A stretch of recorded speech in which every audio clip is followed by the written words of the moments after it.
I think that's what took me from making $0 to, over in the month of September. Because the whole thing about organic, it's emotion. The best way to get the emotion out of them is that's what's worked for me. We're also focused on copying other dropshippers. We're not diving into the niche deep enough. I had the skills, but then the money just didn't follow. So I had more skills than the money, and then I just needed that one little breakthrough. If you're trying everything and nothing seems to work, if you keep going, eventually the money just catches up. What's good, boys? Welcome back. This is part 2 with T Andy, an OG Inner Circle member. Want to give a little introduction about yourself and the month that you're coming off of right now? Yeah, so my name's T-Dog on Discord, or T-Andy, and I've been doing organic for about 3 years now, and I only just started to see success, probably in February this year, and I was in other programs before, none of them, I spent thousands and thousands of dollars on mentorships. The one that managed to take it off for me was Fredo's one, BSM, Inner Circle. The thing is, I already knew how to make videos before, but I just didn't know how to identify winning products. I thought I knew what a winning product was, I could just never find it, and I think after my first winner with I had winners before actually, but I don't think I learned what a winning product was. But it's only after I joined Inner Circle that I began to understand the factors behind a winning product. And I think that's what took me from making $0 to, over 50K or around 50K in the month of September, which is the month that we just passed. Fire, bro. So yeah, you made that was my story. It was $45,000 revenue on Shopify and then $5,000 profit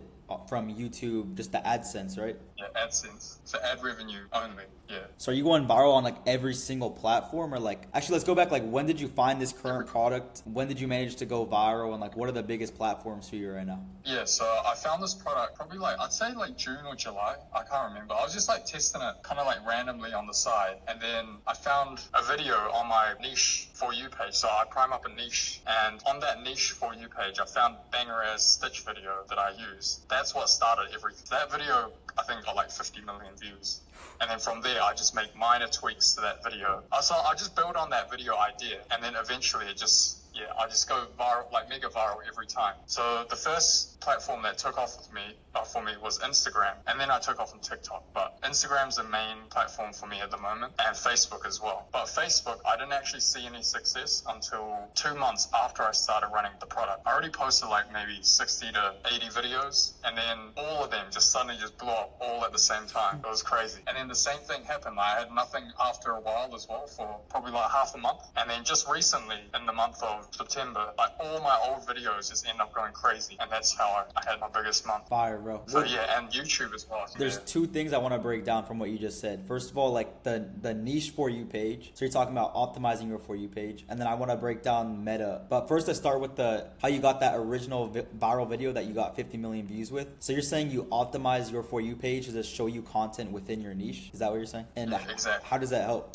for the people who don't know? Yeah, so it gives you ideas on your niche. So it teaches you, I say two things, right? One, it gives you good videos that you can, based off what your niche is searching for, what they're looking at. So that gives you ideas of what they're watching. And then second, it kind of teaches you how to think like the people in your niche. So I feel that's one thing the whole organic community is missing at the moment. We're also focused on copying other dropshippers. Yeah. And then we're not diving into the niche deep enough. We're not answering their pain points, targeting their pain points, twisting the knife in, and then, because the whole thing about organic, it's emotion. The only reason why people comment is because of emotion. The reason why people like or watch or share is because of emotion. So the best way to get the emotion out of them is to target their pain points, because that's an emotional problem. Yep. So that's what's worked for me. Exactly. Just target the pain points. And we always talk about optimizing your For You page, and I feel a lot of people don't do that. And like you said, I feel too many dropshippers think like dropshippers, and they don't think like marketers. It's bro, you are marketing a product. You're trying to drive traffic to a product. That's marketing. Fuck the dropshipping side. You're marketing. Yeah. So by optimizing your For You page to whatever niche you're selling to, like you said, you can literally tell how they think on a day-to-day basis. What are they watching on a day-to-day basis? What does their room look like? What trends or audios are going viral within that niche that you can replicate for your product to sell to that niche, right? 100%. So for example, most dropshippers just doing dropshipping as oh yeah, this is a cool product, let me sell that. Yeah. For example, advent calendars is a prime example, right? There's so much more you could do to it because it's so niche down. You can I don't know how to explain it like properly, but it's like you're selling jeans to women. A lot of people say, oh yeah, that's a nice set of jeans. It's very low cut. It's made out of premium denim material. But like if you were to like sell it properly, you would say something like, those jeans like make your ass stand out. Yep. It really accentuates how your hips look. Like you're selling the sexual appeal of the jeans instead of the jeans itself. Yeah. That kind of makes sense. Yeah, it comes down to the emotion, because like most dropshippers are copying videos from their burner and they don't even know why the videos went viral in the first place. They're just, oh, he went viral, so I'm gonna copy it. You're saying learn about your niche, realize the target audience of who you're actually selling to, and dig into their pain point. Every girl wants a fatter ass. These jeans will make your ass look better. Buy these jeans. Simple. Instead of just saying, oh, it's cotton. Yeah, exactly. Yeah, fire, bro. Don't show girls these jeans. The most common text I've used in organic right now is, don't show a car guy this or whatever. It's like, you can like make it so much better than like just a simple text hook like that. But I get it, you're like targeting your like audience. How to make your car guy boyfriend obsessed with you, for example. I mean, then all the girlfriends will be like, oh, like what is this that's gonna make my boyfriend obsessed with me? It's like it's a way more emotional hook than just a simple don't let a car guy see type of thing. Exactly, bro. And I feel like that just comes a lot with like time in the game. Like you've been in the game for like 3 years plus now. Like you've been through the trenches, you've been eating shit, you've had the big months, you've had the low months. It's like you've learned so much that like this is just marketing, and now you can do anything with these skills. I feel like you've genuinely mastered the skills. Like you know how to find products, you know how to go viral and like hit that target audience exactly, hit their pain points. You can take these skills and go on and do anything. You can build your own brand, you can go run paid ads, you can do whatever you want with these skills. Do you agree with that? Yeah, 100%. I feel like in the game of organic, since I've been in the game a long time, there's so many like philosophical things about organic you can relate to, I guess. And one of them is like, I look at it as like a skills and money graph. Usually it should be all in sync with each other, like a straight line, right? Well, for me, it was like I had the skills, but then the money just didn't follow. Yeah. So I had more skills than the money, and then I just needed that one little breakthrough to make the money curve catch up to the skill curve. That kind of makes sense. If you look at it as a picture, like a graph of money and skills. Yeah. Does that kind of make sense? I Yeah. don't know if, No, that makes sense. articulating. That makes sense. And I feel like a lot of people go through that, bro. That's actually very common. It's like, I was talking to a student about that last night. He was like, bro, why are all these kids making money? My content is good, but I'm not making money. I was like, bro, like your time is going to come for telling you your videos are good. It's like, just time hasn't caught up yet, bro. Your skills are there. And you dealt with that a lot, right? Yeah.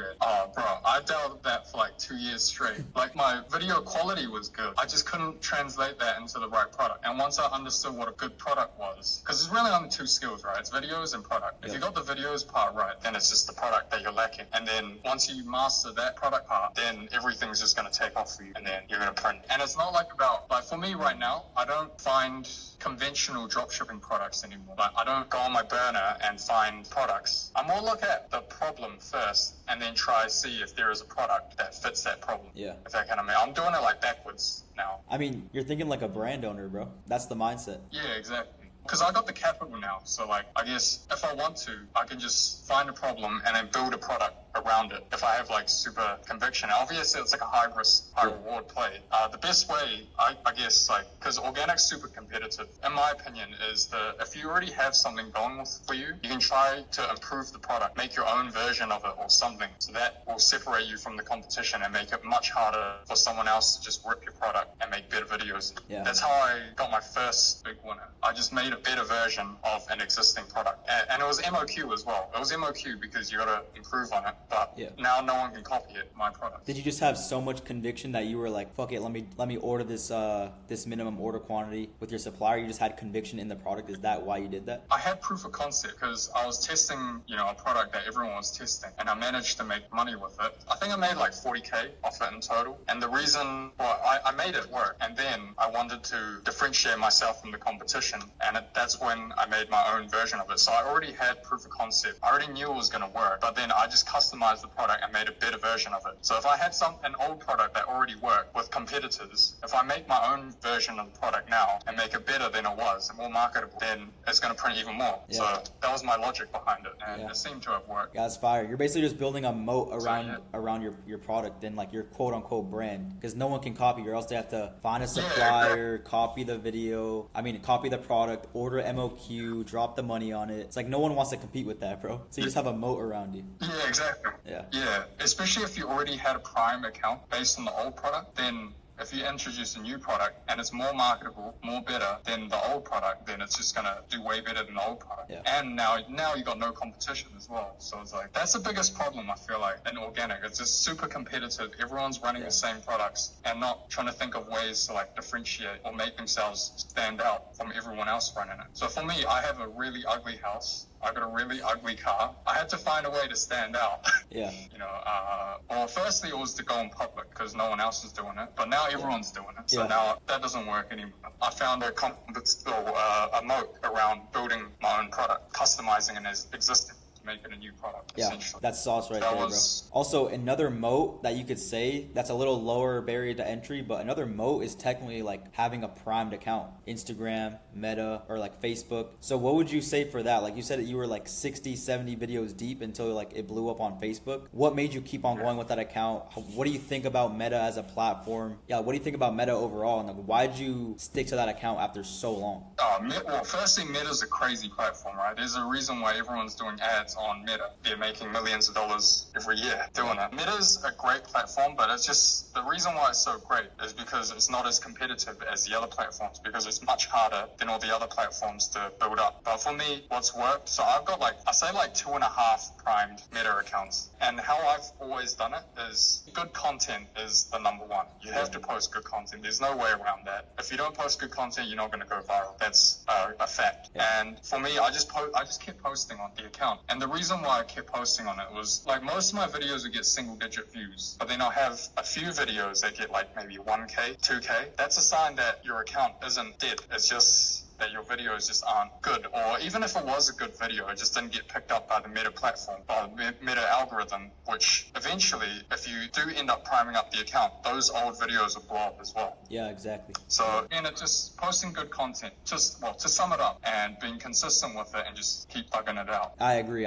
But I have a question for you. So do you think if someone they're posting on Instagram, they're posting on Facebook, they're 50, 60 posts deep already, they're thugging out the account, and they have a couple videos with like 4,000 views, 7,000 views, 3,000 views. Do you think like it's just like low-key a skill issue and they need to keep going on that account? I can only speak from personal experience, and for me, it's worked. So I'd have a couple videos outliers like 4 or 5K, and then I'll maybe even have like a 40K video like outlier. But then eventually I just keep posting good content and eventually it just blows up. Yeah. But that's from personal experience. But I don't know if for other people if it's the same. Yeah. And I have I'll say 9 accounts on Meta, and I have 3 of them have over 10K followers. 2 of them have like over 6-figure followers. But Fire, bro. one of them has over 10K, and it's just good emotional content that old people resonate with. Yeah, fire, bro. In my opinion. But yeah, Meta is a really good platform. Instagram and Facebook are like essential for dropshippers, bro. Because like you said, the custom product route builds a good moat around your quote unquote brand. But then also Meta can also be a moat. Like if you have a primed IG, you're going to be the top competitor of the product. No matter how many people come compete with you, if you have 50,000 followers on Instagram and Facebook, it's like who can touch you unless they blow up out of nowhere. But that's also a moat. And I do agree with you when you said if some videos have like 4,000 views, 8,000 views, and then you get a video to pop off, all these older videos are also going to pop off after your account's primed, which is a insane thing about Meta. Yeah. Old videos pop off like 3 weeks later. Crazy. Yeah, I'm sure when you see like those guys that do crazy days, like 10K days, 5K days, I'm pretty sure that's from when all the old Meta videos pop off. That's when they hit big numbers. And I think that's how. Maybe TikTok as well, but I've never had those like big ass spikes with Instagram. Instagram's just like a consistent upward trend for me, at least. One thing I realized about Meta is that viral videos just stack up. Like those old videos stack up. You'll get a video with 5 million views, and this one's going for 2 mil. This one's going for 3 million views, and they're all blowing up at the same time. And once you just keep on doing that, it's just a fucking, like you said, consistent like uptrend on Meta. Yeah, exactly. I mean, for Instagram, so when I'm trying to prime up Instagram, because Instagram's another cheat code, but when I'm priming up an Instagram account, if I post 20 videos and none of the videos get over like 2K views or something, then I just scrap the account. It's just because like I don't know how the algorithm works, but I think I've made enough accounts where like I can kind of speculate on it. Whereas like if you're not they have like a good content, then it adds to your credibility score. If you suddenly just post like a bad piece of content and you're on the early stages of your account, then it like tanks your credibility score and it makes it harder. So you have to be consistent with it, and you need to make good content consistently. That's my theory behind how Instagram works, and it's worked for me as well. And the ones that don't work for me is like, because I've also have accounts where I've posted 200 posts and none of them gone viral. I'm pretty sure there would have been some good viral videos in there, but it's just because the account was cooked, because I didn't have that credibility score. That's why I didn't end up becoming prime. And I agree with that, especially from your experience. Like, that's your personal experience and that's your personal hypothesis. So it worked for you, so it's going to continue to work for you if that's what you think about Instagram, you know? Versus someone else, it's like someone saying like, oh, I always warm up my TikTok account for like one day before I post on it. Congrats. If that works for you, then continue doing it. It's working for you. Other people might not think that, but from your personal experience, that's what's worked for you. That's what you think about the algorithm, and it's working clearly. So that's a good thought process right there. I can agree with that. Yeah. For those that are like wanting to build something long term, I would say like don't even like try focus on TikTok, because TikTok, they're getting more and more stricter by the day for like organic dropshippers. It's a dying platform for organic, in my opinion. The future is YouTube, Facebook, and Instagram. Yeah, exactly, bro. And once you get good accounts going, that's game over right there. Bro, Meta's the best. And then even on TikTok, bro, like you just said, it's a dying platform for organic. Even like recently, like this week, last week, they're introducing like the TikTok shop GMV max, and that even ruined it 10 times more, bro. It's like some people are having issues adding a link to bio when they already have 2,000 followers. People are having so many issues. Views are tanking. It's like, I agree with you on that, bro. Like TikTok is slowly just fading away. I think a US company just bought them out or something, and now they're gonna get so money hungry and just make you pay for ads and shit, bro. I want to see what it turns into, bro, but it's not looking too good right now. You know, declaring war on organic dropshippers, then the only way we can do it is just to ignore the platform or join them on TikTok Shop, launch your own brand, which is what I'm doing. That's my next play. And if that brand takes off, it's going to make me very rich. But if it doesn't, I might lose a decent amount of money. So, you want to go into that a little bit? Because that's something me and you have been talking about on WhatsApp recently, how I'm transitioning into that. You are transitioning into that. So how does it feel personally to like make all this money, come off this $50,000 a month, and you have capital to play with? And like, how does that feel, first of all? And then how do you plan on using that capital in the future? Like you just said, building a brand. You know, I have a decent amount in the bank, like over 6 figures. If I don't do anything with it, then it's just going to stay 6 figures and my life's not going to change. So it's like, I feel like once the money's made, it needs to be spent as well. But like, I'm not saying like blow it on like stupid shit. Yeah. There's a time and a place. Like the nice car and shit can wait. Well, at least for me, I'm trying to like turn it into like millions of dollars.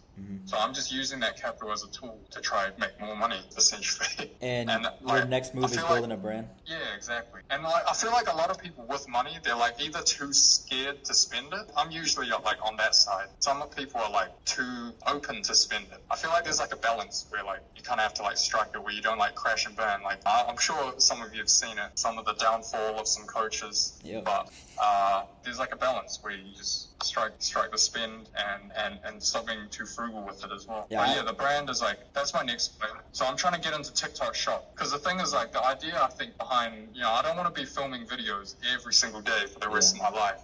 So essentially one day you're gonna like try build something long term, right? And try get recurring customers instead of just selling it once and then they're never gonna buy again, because either you don't got any reason to buy from you, like no product life cycles and stuff, or recurring revenue like subscriptions, or I feel like that's why brands die. So the whole idea behind the TikTok Shop brand is to keep something that can last for at least a couple years and then maybe go for an exit. I agree, bro. That's the perfect play. Yeah, and you get out. I was gonna say it's the perfect play for you, and a lot of dropshippers in general get into dropshipping with the long-term idea of I want to build a brand in the future. Everyone watching this video right now, correct me if I'm wrong, but a lot of you guys do want to be brand owners in the future. You want to go for that 9-figure exit, and I feel like with organic dropshipping, you did your time. You were in the trenches filming every single day. You gained the capital. You have 6 figures in the bank that now you can utilize and go invest that into building your own brand, buying inventory, getting samples, launching on TikTok Shop. And that's going to be the next play. And I think it's perfect, bro. You mastered the skills of organic, and now you're moving on to something higher leverage and more long-term. It's perfect, bro. the thing is like, say it cost me like 30 grand to launch the brand. Let's say it does crash and burn. Like if I lose 30 grand, it's not gonna like, my life doesn't change. Or if I make 30 grand, my life doesn't change either. So it's like, it's all kind of the same. Well, for me, at least. A lot of people like get too attached to money, but for me, it's like, obviously there's a point where like, if you can't afford food and rent, then yeah, okay, you might need to be attached to money. But if you're like doing all right and you've made like you found your first winning product and you know you're doing all right, you're not going to starve, I feel like it's worth it to like take that risk and invest it on something that could change your life rather than just keep it in the bank and nothing happen. Yeah, exactly. And for you, that risk is to be building the brand. And I feel like me and you are kind of at the same stage. We're both like kind of have this idea of building a brand. I'm looking at my product right here in front of me, by the way. I got a question in my DMs the other day. Everyone asked me this: when are you buying another car? When are you getting another car? It's like, why would I put a $30,000 down payment or a $50,000 down payment on a brand new car just to have aura and flex on you when I can spend that $50,000, invest it in samples, inventory, launching my actual brand? And if it fails, then I learn a lot and I learn a good lesson. If it goes good, then I'm a fucking multi-millionaire, you know? So it's like, it's pretty self-explanatory, bro. It just be more responsible with your money and like put it into shit that's gonna make you more money in the future. In this case, it's building a brand for you and me, right? It's actually kind of funny how we've been doing like organic for like the same length of time, but obviously you made a lot more money than me doing it. But now we're doing the same thing, essentially building a brand. And there's also a lot to be learned as well, like building a brand. It's like so much different than organic. Like organic, it's like one slice of the pie in the whole e-com game. Most organic dropshippers don't know nothing about split testing your website. You know about split testing concepts. Mm-hmm. It's like kind of the same concept. Google Ads, so many avenues. Amazon, TikTok Shop, there's just so many avenues where the organic skills can translate to. But as organic dropshippers, we only see the little organic bubble, but we don't like expand our sights towards the other relevant business models within our e-com space. Yeah, I completely agree, bro. Yeah, like I've been watching a lot of like paid ads, like YouTube channels, like the small ones, and there's so many good concepts from those paid ads. Like people doing like killing it with paid ads. There's a lot of concepts you can take from that and applying it to organic as well. And that, since no one's doing it, I guess I kind of have a moat behind it. Because that's what I do. Like I take some of the paid ads concepts and I apply it to organic. Because paid ads is like pure marketing. Yeah. It's not about like, to a lesser extent, like wow factors and stuff. Some people just so killer at marketing that they make it work. I don't know if you've seen that like cat bowl or some shit. There was like a cat bowl that was going crazy. And they were selling it via a static image ad with the advertorial on their landing page. And it was converting. I don't know how much money they made, but this just goes to show like the flexibility behind like e-com. It's not just like make videos and see if you can sell. There's like so many ways. Sometimes it doesn't fit like the formula that you're given. I do agree, but it's also like organic dropshipping is the doorstep into e-com, and there's much more to learn outside of organic. But it's also important to note that some kids, let's say you have $200 to your name, it's like, can you really go build a brand or start paid ads, or should you start with organic, master the skills, and then slowly move up like the e-com rankings, to the next levels and the next levels? And that's what you did. That's what I did, right? Yeah, that's what we're all doing. Like filming and editing and the skill of going viral is the most important skill in my opinion, because traffic is the most important. You can't go wrong if you have unlimited traffic. You can't go hungry if you can get traffic for free. So it's like, I feel like the filming and editing part is like the most important skill. Like in the funnel, the top of the funnel is the widest. That's where you capture. After capturing all that traffic, it's like also important to like keep the traffic and keep them coming back and see like optimize like how many of that traffic buys from you and conversions and average order values. It's like I feel like there's so much more to it. Like with the same amount of traffic, you can like 3x your revenue than if you didn't do any optimization at all. And that's like something I took from paid ads. Because like paid ads, you got to fight for every dollar that you earn. Yeah, exactly. That's smart though. I've never heard someone say that they're taking these concepts from paid ads and bringing it to organic. Like most people just get stuck in the organic burner mindset. Like that's it, bro. But you're just looking outside and just like, what can I take from here? What can I take from there and bring it in? Yeah, exactly. And also TikTok Shop as well. There's heaps of like good concepts that you can bring from TikTok Shop over to organic as well. I feel like a lot of it's like just be like flexible with it. It's not just like your videos have to be 10 seconds long or like you have to warm up your account. It's like there's so much like flexibility to it. Yeah. Like people's psychology is not just set in stone. Yeah. It's molded based on people's psychology changes every day based on what they see on TikTok or Instagram. And then if you have that goes into the prime niche page as well. Like if you can like build up the prime niche page, you know exactly exactly what they're thinking on that day, instead of like, you know exactly what they watched that day, and then you can like weave your product idea into it. And if it's like a super viral clip, you can even build off that very viral clip as well. Exactly. So it's like, yeah, there's so much to it. It goes so deep. Like, I'm barely even scratching the surface. Hey, we still got a lot to learn, and we got a lot of actions to take, bro. I feel like me and you are kind of like on the same like trajectory. Like we did organic for like 3 years. We're building our brands now, bro. Like everything you're talking about right now is like the same shit. Like I'm learning all this. I'm learning how to launch on TikTok Shop. Learning how to launch on Amazon. Like I'm learning all this new stuff. I'm like, damn, bro. I did not like know any of this doing organic dropshipping. You know, like it's e-com is just it goes so deep, bro. There's so many rabbit holes you can go through in e-com. It's just, and we can probably talk about it for like 5 hours, bro. But I don't want to take too much of your time. Yeah, it's all good. I don't mind. What about let's give some final words of motivation for the people who are watching. I say like the final words to motivation, you know, if you're consistent with it, you know, you're not lazy, but you know, you're trying everything and nothing seems to work. Just remember, I was in that position once, and if you keep going, eventually the money just catches up. It's rooted in physics, you know. It doesn't, like, that's how the world works. Even though it seems impossible at the time and you can't see a way out, eventually the world catches up and you end up making your money. That's it. Completely agree, bro. I think bro, you dropped so much sauce in this in this episode, bro. We talked about everything from like niched accounts, optimizing your For You page, to meta, to building brands, to customer psychology. Bro, everyone watching this video, there was a lot of sauce in this video, guys. There's so many little gems that he dropped that a lot of people won't pick up on, but if you know, you know, and it can make you a shit ton of money if you listen closely to this video. This was sauce, TND. That's okay. Yeah. A lot of people won't even be watching this video just because, you know, the background's not so nice and shit, but for sure. Yeah, bro. Once again, congrats on the $50,000 month. Many more to come, bro. You're going to build some cool shit in the future. Thanks. Excited to see what you do with this brand and everything. And obviously, like, we can keep each other accountable. We always talk about the brand in WhatsApp and shit. So, I hope to see you do good, bro. And who knows how far this shit will go. But once again, shout out everyone for watching. Shout out TND for the case study. Yeah. Thank you, bro. Catch you boys in the next one. For Peace. sure.